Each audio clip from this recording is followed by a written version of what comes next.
kabalo mo kapatad, way back in the early 80s, na yan, yung bayo ya pa mo yung shrine ini. Talagang dadayuan din rin tao eh. Precisely why anyang melaharya, karakal da rin talagang melungkot. Uling they thought na talaga may talakad pa si bayo. Nung akit may kasi kanita mong, abe tayo pa mo rin po yamong tao, Kenny, nung makanamin yan talagang may lahar, ining kakatamong siya, you wouldn't think na agyude pang biyayan pa si bayo mo. Pero agawayo, makananing milyari.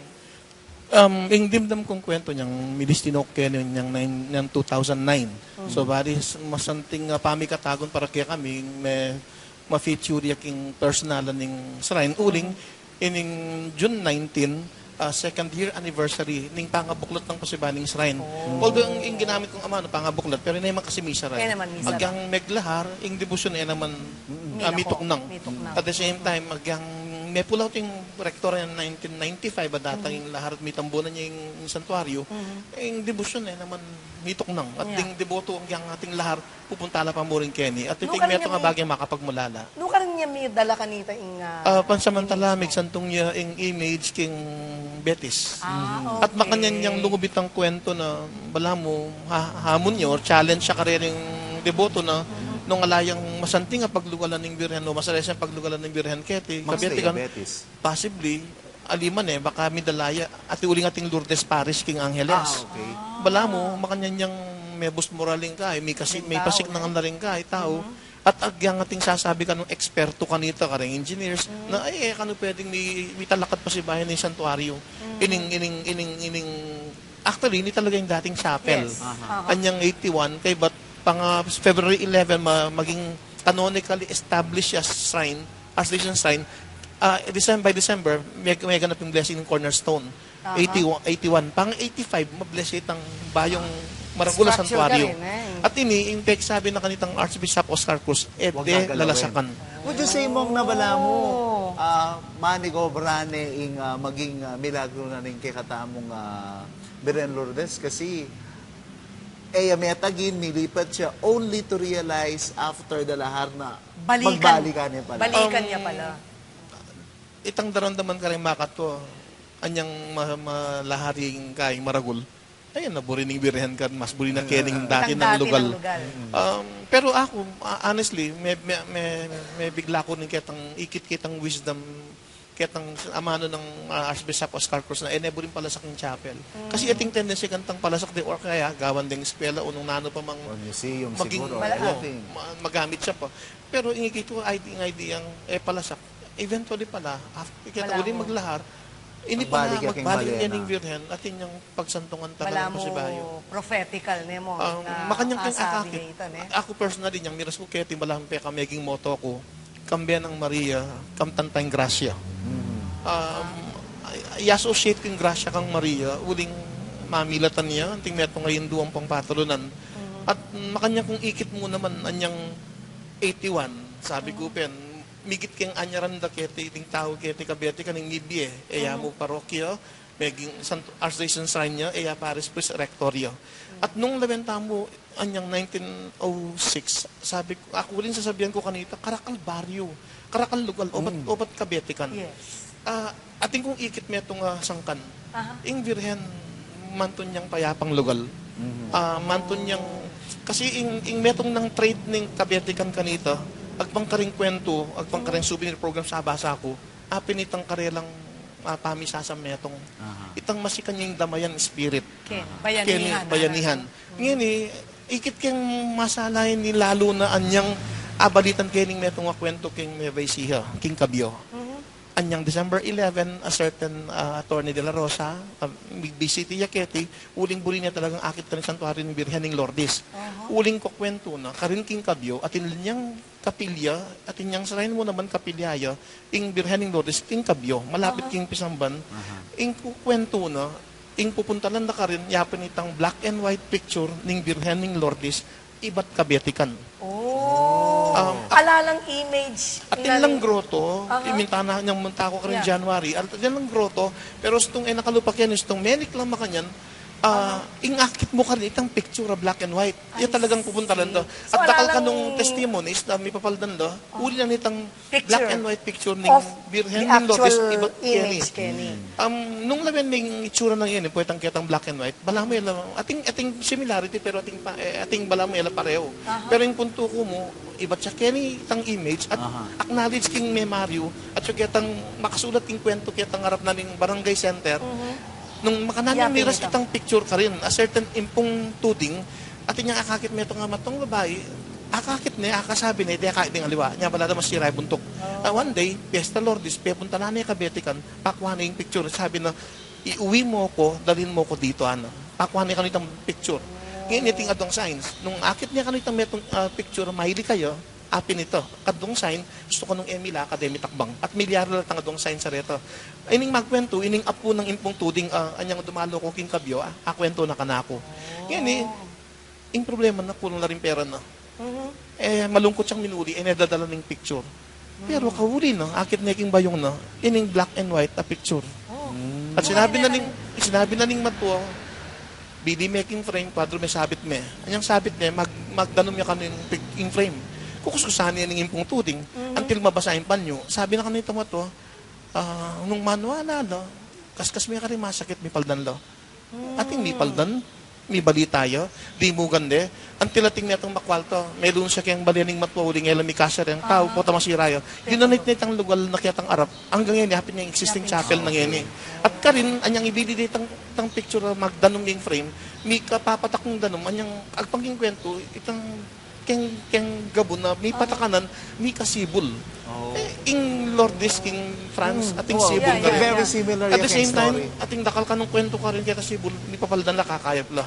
Until now mo, at Ngayon, suya pa yan. sera din, ating pari ka nung kabyo, pesarahan pero may kapag magawa lang poso. At ating ko anong kwento ng kahit itang poso magpalo lang ng kulay. Matuling yellow, may kaya ka nung clear water ka nung, may kaya mabulok. Pero at itong mismong magkwento ka na akong matuang apo ng impong tuding, minsan natin ka nung balang mong bukol king matris or what, mindiluyo. Pero niya ka naman hindi na balang nakabulok. Pero niyang kapunta lang ni Mano, babawi ka nung sabon, mabangluyo. Ay, but for 2 weeks, at atin niya ka nung linwal kayang puwerta, no? Discharge. At the same time, sabi niya, 20 years na po, pero ako may pa-opera, masali siya kung yan. At ako mismo, nyaminta ko ka rin, tandanom, pasimple, kakasasang kinggul kulim balam, siguro rayo may tagyang pamag-drive, may pauso gulot. Apan sinang ko, tangkiskasang tandanom, kaya tandanom may bad ka rin, may paldan. So, yako ingkutan ko, do we see, probably not in the very near future, at itapang akakit na the church will document all this and come up with an official statement and all? Katulad pa, kunwari mo rin yung kwento nga rin na itang danom, asinibol and all. Ako, Kenny, personally, encourage ko rin tao, Kenny, na i-share date ang kanilang experiences, but i-document, may tipunan lo. Ating kung makanitang intention. May console ko pinanyang wish nating pilgrim sa Mintaqueni from Parañaque. Dinanda akong gift, Libruya from Peña, Francia. Itang 400 years anniversary na, yung panyatang nakarin, may kagawa lang metong libro. Sabi ko, oy, ning metong kong paninap. Kung naman pakikuanan ka palin yung libro, pero paano lang po, dakal kwento, kailangan lang ma-document. Pero siguro, kailangan tayong tumutok ka rin. Ngayon, kakakit ko mo, banggit kitang kabyo, kasi bala mo ka rin kuikit. At yung similarity kayong kabetikan. King kabyo, pareho yung sitwasyon, pakakalulo na rin may Mario, portelanong pareho. At the same time, itang hawan ng kung damayan spirit, itang bayanihan, malakas Kenny kabetikan, at bala mo, in-associate itang pamamuntahan ng Biren Kenny, karin king kabyo, makantaya naman, damayan, pamidamayan. Mongi ako, on a personal note naman ini, you started with the Archdiocesan Youth Ministry, and maygi kang kilala as the healing priest. Mo ba ikit na bala mo, mentundalan na miras ka, Kenny? Actually, Kenny ko talaga, I cannot see yourself being as any other Kenny ko talaga parish papunta. priest. At that time, dahil na ako nga pong siya doon kayang youth. Uling sasabihan na, dakal wounded ka rin youth, kailangan tayong healing.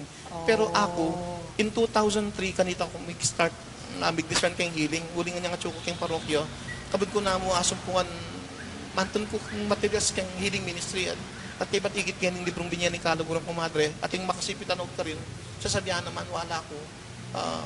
I'm spiritually, but even physically ating kakayap ka rin papangadiki ako. Kanta, mag-start na itang may utang ko until maging buo kay malino kayong kanakaisipan, ang sana ako ng apong niliting kasiwan, galing masakit. Makanta akong offer, mag-full time. Pero, Lilibing Youth Ministry. May putot ka rin. Again, ikit ko Kenny, ating wisdom pasibayo, kang apong seto naman. Nung kanita, kaya kang apong Oscar Crucining Chapel, ngayon, kang apong seto, anyang minsan magmisan tawag yan, kaya salamat ko, sabi ko, among pasalamat ko po, uling ating wisdom kaya kang decision kanita na emo ko pa mo dalan Kenny Kabetikan. Uling ka that time, pa ka makasadya ning, actually, ano yung Kabetikan? Ing San Guillermo. Okay. Uling gustong na ako, yung Kabetikan, po, taka no mag-survive ing San Guillermo. So, ang kinjan ko, nung para ka rin ko, ikit ko, itang formation kay Youth Ministry, may kasahap ka na ako. So, ikit ko, nung 2005, may destino ko, Kenny. There was a time, mag-novena ko pa, Kenny. Para mumiras ko, Kenny. At kukod ng kamo urning birhen, buri mo kumunta, Kenny. Lingapan tala rin masakit. Anyang abalo kung may destino ng 2005, Kenny. At kay Youth Ministry ko miras. Pwede lang, Kenny. Sabi ko, mo kumanatabo rin muntiros Kenny ako. Pero yung Kenny punto pala, you pala, just wait. malaya mo, alayo pa yung mitak ng pinandit, miras mo rin. So, ingikit ko itang 2009. That was Api nito. Although, siyempre, malungkot ko, nuling ating aliwang tawa, limbawa, kariyanin ka pa dadaparya, sinuporta ka na ako, kalupan ni Miyang Obia Father Marlon, amenuwala ka nito na, Kenny ko papunto, Kenny na ako sa nga pong gino, may maralan niya naman, pero, kami may panusignan. Pero sabi ko, pero, In God's time talaga. in God's due time. Makanta pala. And it Makanita ang happened. tikit. It happened. Mamaralan niya pa mo rin nga pong gino, ating birhen, mamantabi, mamaralan niya. At karin ko, kakit masala, kita nga punta ko Kenny, tutupin. Kambiyan ng Maria, kamtan tayong grasya. At the same time, emuitang anyaran mo migit kitang anyaran or kailangan nung minsan ng babieno. Kenny siguro, dakal malyaring ikwento, pero ako, ating kong babalikan na kwento, limbawa, ining larong ini, Nanging larong yun. Ing larong yan, actually, olive oil. Gagamitan nyo sa diyan pagluto. Manyaman yun ni Mongking pasta. Pero disnan ko ning practice Kenny na every fiesta ning din mag-offer lang olive oil, but bibless, gagamitan ka rin masakit. Ing kasing image ning birhen ng Lourdes Ketik ing Kabetikan, kaya tapang mga pagunang panahon na makasulat kaya rin kwento ng Crisot, 1906, ating laro talaga din masakit puntala, kaskas na kayang katawan dami papaldan lo. Ning kahit instant healing man, pide lang muntak yan, nilumod lang masagese. Ngayon, dinilan kayang rose petals la rin, may bless lang yan, may offer lang yung piestaning birhen.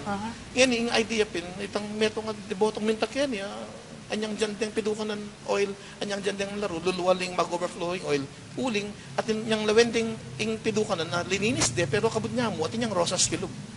Makanit yung idea ko. Okay. Anyang gawang kayo, kinabukas na may Capital Biopin Channel 2, keng balita. At sasabihan nito may itong item, ing rose na no, talagang atin yung healing element. So isipan ko, kambe nung makantabin, kambe na nitang devotion king Virgen, makanitang ako mismo, patutuhanan ko, pilang beses may sakit ko to, uling nitatas ko uric acid, at kapatan, pilang beses may paldan kinayap ko. So, Mong, subukan niya, Mong. Kaya kami ini, Yes.